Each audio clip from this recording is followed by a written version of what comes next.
கோவை உலக தமிழ் செம்மொழி மாநாட்டையொட்டி கொடிசியா வளாகத்தில் 20க்கும் மேற்பட்ட ஆய்வரங்குகள் அமைக்கப்பட்டுள்ளன. கொடிசியாவில் உள்ள சாத்தனார் அரங்கில் சங்ககால பாண்டிய மன்னர்களின் தலை உருவம் பொறித்த நாணயங்கள் என்ற தலைப்பில் தினமலர் ஆசிரியர் டாக்டர் ரா. கிருஷ்ணமூர்த்தி பேசினார்.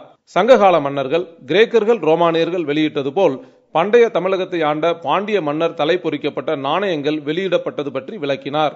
பொதுவாக ஒரு வரலாறு எழுத வேண்டும் என்றால் கல்வெட்டு சான்றுகள், செப்பாடு சான்றுகள், நாணயவியல் சான்றுகள் எல்லாம் இருந்தால் தான் அதை தொகுத்து அழகாக எழுத முடியும்.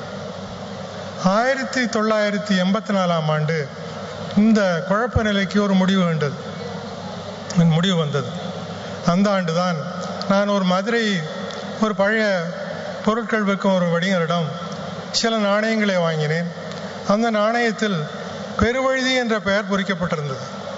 இந்த நாணயம் பெருவழுதி நாணயத்தின் முக்கியத்துவம் என்னவென்றால், அந்த நாணயத்தின் முன்புறம் குதிரை இருக்கிறது, நின்று கொண்ட நிலையில் இருக்கிறது.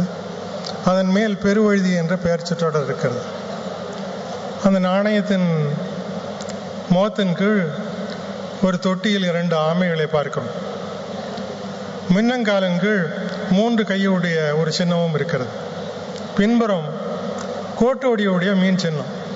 இந்த கோட்டோடிய மீன் சின்னம்தான் இந்த சங்ககால பாண்டிய மன்னர்களுக்கு முக்கிய அடையாளமாக முடிந்தது. ஏனென்றால் அதற்கு ஒரு 40-50 ஆண்டுகளுக்கு முன் மதுரை மாவட்டம் போடியநாயக்கனூரில் கிடைத்த ஒரு வெள்ளி நாணய புதையலில், அதாவது முத்திரை நாணயங்கள் புதையலில் பின்புறம் இது போன்ற ஒரு கோட்டோடிய சின்னம் இருந்தது.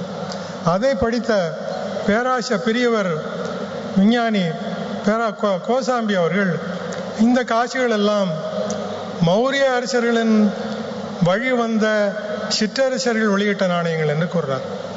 ஆனால் இந்த பெருவழுதி நாணயம், பெயர் பொறிக்கப்பட்ட பெருவழுதி நாணயம் கிடைத்து அதன் பின் கோட்டு வடிவுள்ள மீன் சின்னம் கிடைத்த பிறகு கோட்டு வடிவு பின்புறம் உள்ள மீன் சின்ன காட்சிகள் எல்லாம் சங்ககால பாண்டியர்கள் வெளியிட்ட நாணயங்கள் என்பது அறுதியாக முடிவானது.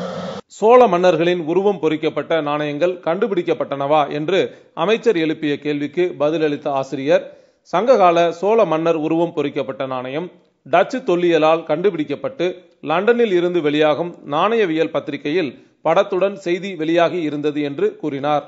மாநாட்டின் ஆய்வரங்க நிகழ்ச்சியின் ஒரு பகுதியாக தொல்காப்பியர் அரங்கில் சங்ககாலம் அண்மைக்கால ஆய்வு நிலைகள் என்ற தலைப்பில் கலந்தாய்வரங்கம் நடைபெற்றது.